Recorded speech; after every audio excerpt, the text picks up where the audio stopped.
Muito bem, irmãos, nós estamos no mês de agosto, já chegando para o final do mês. Hoje é domingo 23 e é um mês de muitas comemorações, a começar como exemplo pelo Dia dos Pais.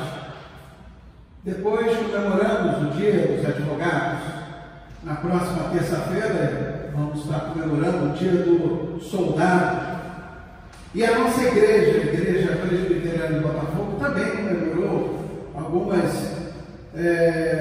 datas de nossa igreja. Por exemplo, a nossa UNP comemorou o terceiro domingo 80 anos de vida organizada aqui em nossa igreja.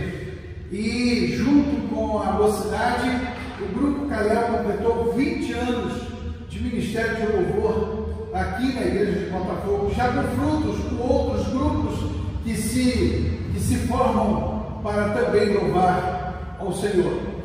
Mas a Igreja Presbiteriana do Brasil também, neste mês de agosto, tem as suas comemorações.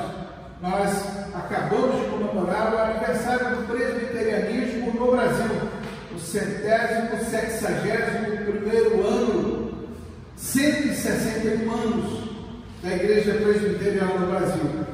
Em homenagem ao missionário fundador do presbiterianismo no Brasil, Ashbel Green Simon, a igreja homenageia neste mês de agosto como mês das missões, mostrando que a igreja presbiteriana é uma igreja que preza pelas missões. Não poderíamos deixar de citar as autarquias que compõem a estrutura da nossa igreja, como a Junta de Missões Nacionais, como a APMT, Agência Presbiteriana de Missões Transculturais, que tem a honra de compor a assembleia desta agência, designada na última reunião do Supremo Concílio, a maior agência de missões da América Latina, contando hoje com mais de 220 missionários presentes em cerca de 40 países, atuando além da base indígena, a base da Europa, a base da África Austral, a base do Oriente Médio. E preocupado com missões, a agência ainda está preparando cerca de 180 candidatos para atender o chamado de Deus àquelas regiões ainda não alcançadas pelo Evangelho, no contexto transcultural dentro e fora do Brasil. Nesse contexto, no contexto de missões, gostaria de aproveitar essa oportunidade e refletir com você, refletir com o povo de Deus que nos assiste, sobre a finalidade da igreja e a prioridade da igreja. Obviamente que nós vamos estar refletindo este tema no texto da Palavra de Deus, que está registrado lá no livro de Romanos, na Epístola de Romanos, lá no capítulo 1, do verso 1 ao verso 7. Mas eu gostaria, antes de, para contextualizar melhor a nossa fala desta manhã, em algumas pesquisas que fizemos com estudiosos e teólogos da Palavra do Senhor, são unânimes em dizer que Paulo, ao escrever a igreja de Roma, que está situada ali no epicentro do Império Romano, ele elenca alguns motivos. E o primeiro motivo não poderia deixar de ser teológico. Aliás, Paulo é considerado um dos maiores teólogos do cristianismo. E ele desejava falar àquela igreja a centralidade do Evangelho do Senhor Jesus. Ele desejava ensinar àquela igreja e mostrar que o centro do Evangelho é o Senhor Jesus, Cristo. Ou seja, é por Cristo, para Cristo e para a glória de Cristo. E isso foi dito aqui no texto que também foi lido no momento em que nos preparávamos para a contrição. É para Ele, é por meio dele e é para a glória dele, do Senhor Jesus. Segundo motivo que ele elenca quando escreve essa carta aos Romanos ele fala de justificação pela fé, ele fala da salvação somente em Cristo Jesus, e naturalmente já censurando algumas heresias que já começavam a surgir naquela igreja situada ali no centro do Império Romano. Um terceiro motivo, mais pacificador, eu diria eclesiástico, e é isso que os teólogos afirmam. Ele fazia uma tentativa no sentido de estimular a comunhão entre judeus e gentios existentes ali naquela igreja, ou seja, todos num só corpo do Senhor Jesus, caminhando junto em comunhão com aquele que nos chamou e nos redimiu, a saber, Jesus Cristo. Mas tem ainda mais um motivo, e esse eu gostaria de me dedicar um pouco mais, que é o motivo missionário. No ano passado, nossa escola bíblica dominical estudou as viagens missionárias do apóstolo Paulo. Aprendemos muita coisa com aquelas viagens deste missionário. Paulo se preparava para ir a Roma, para ir àquela igreja. Ele não conhecia ainda a igreja, ele tinha informações daquela igreja. E ele, ao escrever a carta à igreja de Roma, ele estava, além de prepará-la para recebê-lo, queria que aquela igreja, pela sua influência, o ajudasse na viagem que faria à Espanha, porque era um local que ainda não tinha sido pregado o Evangelho. Vamos ao texto. Romanos, capítulo 1, do verso 1 ao verso 7. Leia comigo, por favor. Paulo, servo de Jesus Cristo, chamado para ser apóstolo, separado para o Evangelho de Deus, o qual foi por Deus, outrora prometido por intermédio dos seus profetas nas Sagradas Escrituras, com respeito a seu filho, o qual, segundo a carne, veio da descendência de Davi, e foi designado Filho de Deus, com poder, segundo o Espírito de santidade, pela ressurreição dos mortos, a saber, Jesus Cristo, nosso Senhor, por intermédio de quem viemos a receber graça e apostolado, por amor do seu nome e para obediência por fé entre todos os gentios, de cujo número sois também vós, chamados para seres de Jesus Cristo. A todos os amados de Deus que estáis em Roma, chamados para serem santos, a graça a vós outros e paz da parte de Deus, nosso Pai, do Senhor Jesus. No texto que nós acabamos de ler, especialmente nos versos de 1 a 5, Paulo procura destacar verdades que seriam a base do Evangelho. Ele procura orientar a igreja de Roma quanto à natureza do Evangelho. A natureza do Evangelho de Deus, que é o próprio Deus. E no verso 1, ele destaca muito bem que ele é chamado para ser apóstolo, separado para o Evangelho de Deus. A sua mensagem é o Evangelho de Deus. Significa que vem de Deus, é a manifestação de Deus, pertence a Deus, em glória de Deus. Esta mensagem centralizada em Deus.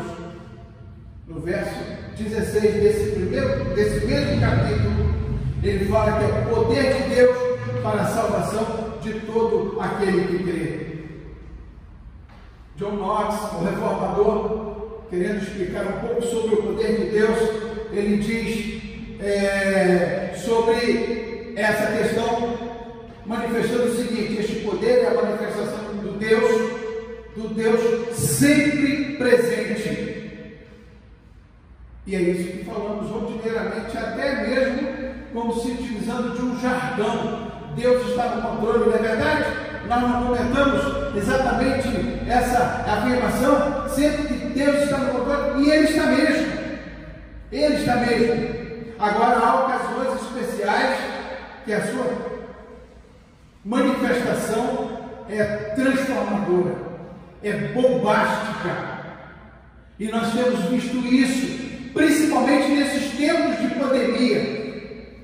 Nós temos visto que Ele tem curado é a manifestação de Deus na sua agenda. Muitas das vezes, na providência que você, sem saber como, Ele abre a porta, Ele fecha a porta. É como diz a canção que nós cantamos aqui na igreja: se Deus fizer, Ele é Deus. Se não fizer, Ele é Deus. Se a doença vier, Ele é Deus. Se for curado, Ele é Deus. Se tudo der certo, Ele é Deus. Mas se não der, continua sendo Deus. É Deus presente, é Deus conosco. Por isso a preocupação de Paulo quando ele afirma, escrevendo a igreja, a igreja de Roma, a natureza do Evangelho, ele diz que a natureza do Evangelho não é a igreja. A natureza do Evangelho não é o apóstolo. A natureza do Evangelho não é o pregador, não é o pastor. A natureza do Evangelho é o Senhor Jesus Cristo. Dependemos única e exclusivamente de Deus. É dele, por meio dele e para ele. Quando nós, lá da agência, da PMT, entrevistamos algum missionário que está atuando em alguma região, no contexto do transcultural, ou analisamos um candidato que está se preparando para assumir essa missão, a gente percebe claramente a relação entre o Evangelho e a cultura. E a gente percebe que ela é supracultural, porque define quem é o homem e não o contrário. É também multicultural, pois atrai pessoas de todas as tribos, povos, línguas e nações aos pés do Senhor Jesus.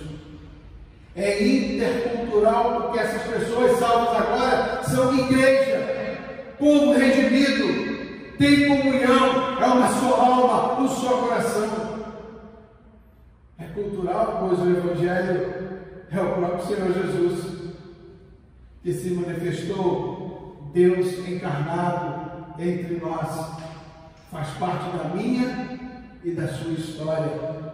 Andou entre nós, sentiu dor, sentiu fome, comeu a nossa comida e falou a nossa língua. Mas é transcultural, pois deve ser levado de uma cultura para outra pela obra missionária. E foi isso que o Archibald Green Simon fez isso ao sair lá nos Estados Unidos e vir para o Brasil, na nossa cultura, trazer a palavra do Senhor. É contracultural, pois ele alcança o ser humano e o transforma, assim como fizeram com o próprio apóstolo Paulo, que era perseguidor e uma vez transformado, passou a ser perseguido pelo Evangelho. Este poder, a manifestação transformacional de Deus, o Evangelho, poder de Deus, Deus presente. Pois bem, a natureza do Evangelho é Deus, e a mensagem do Evangelho não é a igreja, não é o pregador. A mensagem do Evangelho é tão somente Jesus Cristo, Senhor de todas as coisas, o qual fez, faz e fará. Consequentemente, o efeito do Evangelho, cuja mensagem é Cristo, é a transformação. Aí é uma das verdades que Paulo, ao escrever a igreja de Roma, colocaram: a natureza do Evangelho, a mensagem do Evangelho e o efeito do Evangelho. Tenho percebido e visto a preocupação de muitas igrejas nesses tempos que estamos vivendo, por conta da pandemia, e que têm usado muito as redes sociais. E essas igrejas têm buscado insistentemente que as pessoas identifiquem a sua igreja, identifiquem o site da sua igreja, se inscrevam, se manifestem colocando like, compartilhando. a fim de que atinjam um número suficiente para se manterem na mídia. Isso é muito justo. Não vejo nenhum problema nesse processo. Não vai aqui nenhuma censura nessa minha fala, mas às vezes me passa a impressão de que as pessoas acham que a igreja é o Evangelho. E ao evangelizar, falamos mais da igreja do que de Cristo. Levantamos muito a bandeira da igreja. Levantamos muito a bandeira do pregador.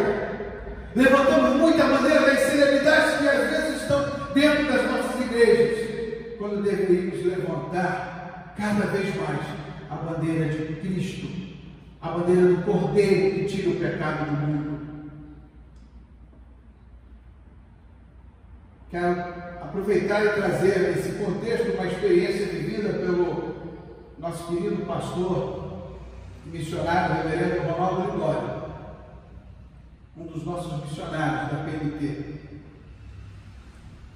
Ele disse, e hoje ele está falando na base indígena lá em Manaus, reverendo Ronaldo, nós tivemos orando por ele, pela família dele, que há um tempo foi toda contaminada com o Covid-19, que graças a Deus já está recuperada. Mas ele contava certa ocasião que, trabalhando lá em Gana, na África, em uma aldeia por nome de Cocombas, ele foi realizar o primeiro culto público aberto. Não sei quantos daqui já ouviram essa experiência, mas quero aproveitar e compartilhar com você. E ele dizia que um dos chefes daquela aldeia permitiu que eles fizessem o primeiro culto, cedendo parte de uma grande árvore frondosa para que eles utilizassem. E não foi a árvore toda, não foi a sombra daquela árvore, foi apenas parte, porque a outra parte iria ficar com aquele povo que não estava cultuando a Deus. E ele reuniu poucos crentes, colocou na parte da árvore que ele pôde reunir as pessoas, e ali ele fez o culto. E era por volta de meio-dia, ele já estava encerrando aquele culto público. E segundo ele foi um culto abençoador, porque enquanto ele falava de Deus para aqueles poucos crentes que ali estavam, centenas de outros do Cocombas ouviam, mesmo que disfarçando, mas ouviam a palavra do Senhor. E já chegando ao meio-dia, como nós aqui estamos hoje na nossa igreja, falando com você, refletindo com você a palavra do Senhor, ele estava encerrando aquele culto e foi fazer a oração final. E quando ele já terminava de orar, percebeu que uma senhora se arrastava no meio daquele povo, pelo chão, porque ela era paralítica desde criança e era de uma tribo muito distante da tribo de Cocombas, e ela já tinha ouvido falar de Jesus algumas semanas antes pelo próprio pastor Ronaldo.